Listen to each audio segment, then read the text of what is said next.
This is NDTV, and you're watching Classics.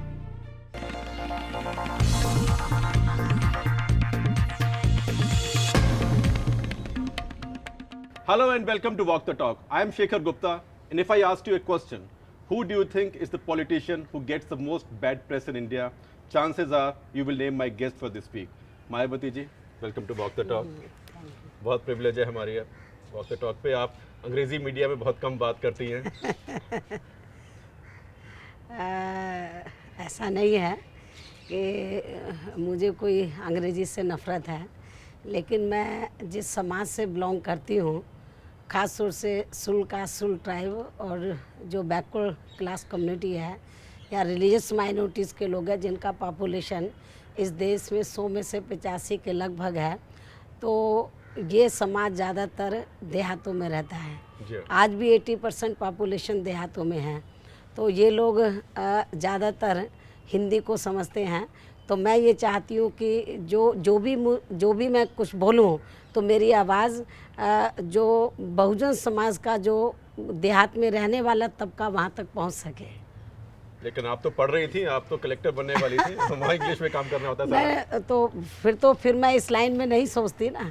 जो line मैंने पकड़ी है कि इस देश में जो दबा कुचला तबका है वो अपने पैरों पर खड़ा हो सके, उसके लिए जो मैंने अपनी लाइफ सेक्रीफाइस किया है, तो फिर मैं इस लाइन में नहीं आती, फिर तो मेरी लाइन दूसरी होती। तो फिर मैं आज इधर गर्मी में खड़े होकर आपसे बात नहीं करती, फिर एयर कंडीशन कमरे में बैठकर तो किसी को हुक्म देती होती। इतनी बड़ी राजनेता ना बनती तो शायद मैं भी गर्मी में खड़े होकर आपसे बात नहीं करता। आप तो दुनिया भर आपके साथ गर्मी में सर्दी में घूमती है। आपको कभी इस बात का अफसोस होता है कि आप IAS बनने चली थी लेकिन राजनीति में आ गई और उसके बाद विवाह भी नहीं कराया, और आपकी राजनीति तो बहुत टफ राजनीति है ग्रास रूट्स की। नहीं, मुझे जब तक मुझे इंडिया की जो पॉलिटिक्स है तो और ब्यूरोक्रेसी के बारे में जब तक मुझे इसकी पूरी जानकारी थी नहीं कि भाई इंडिया के अंदर ब्यूरोक्रेसी के ऊपर राजनीति बहुत ज़्यादा हावी है, इसका जब तक मुझे एहसास नहीं था, तो तब तक तो मैं सोचती थी कि भाई मुझे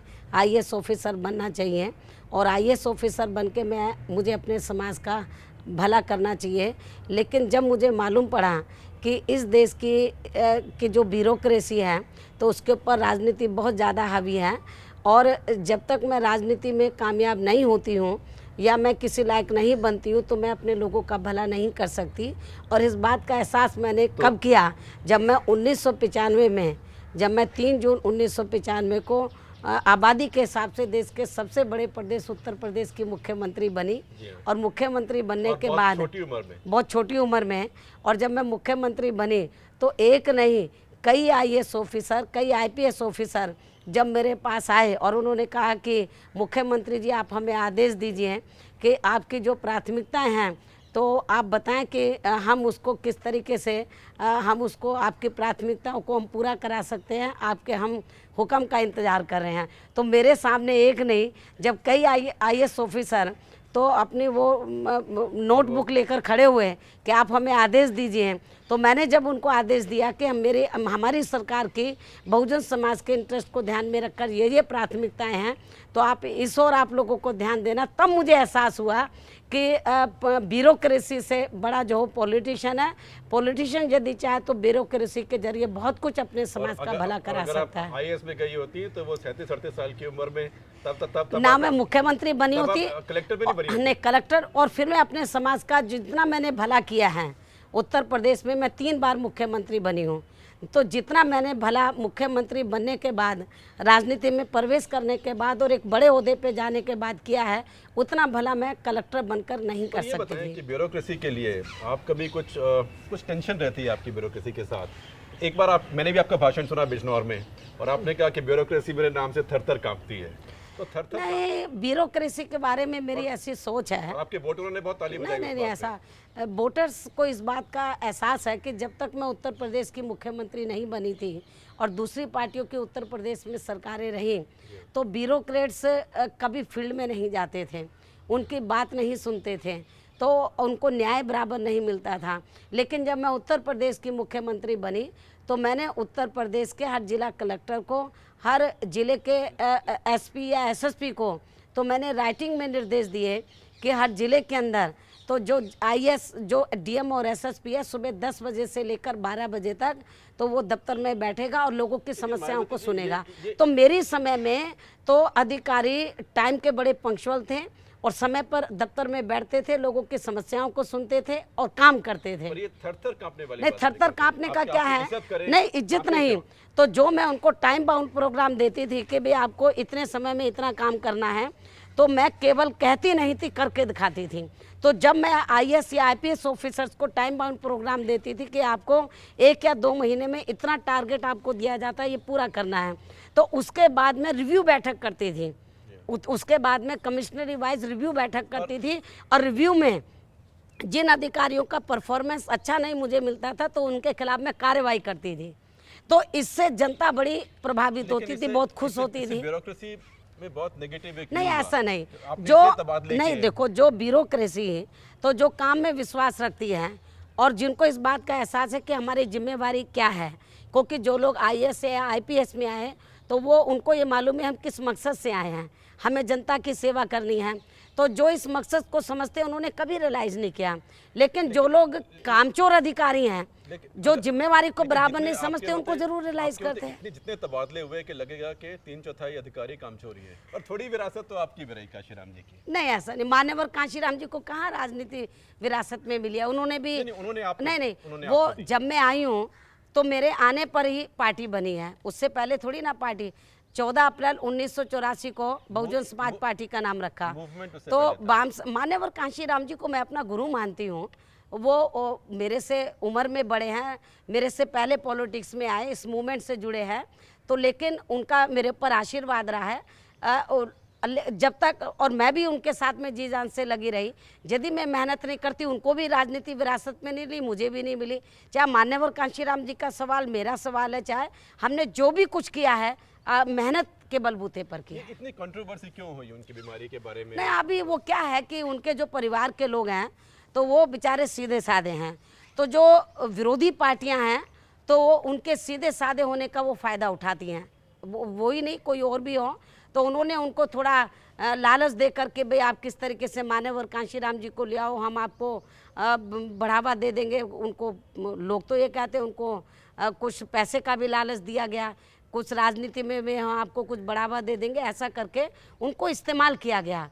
वो पहले भी तो ठीक चलते थे, तो इसलिए अभी एक होता है थोड़ा सा ऐसा, जब वो लालच बहुत बुरी वाला है।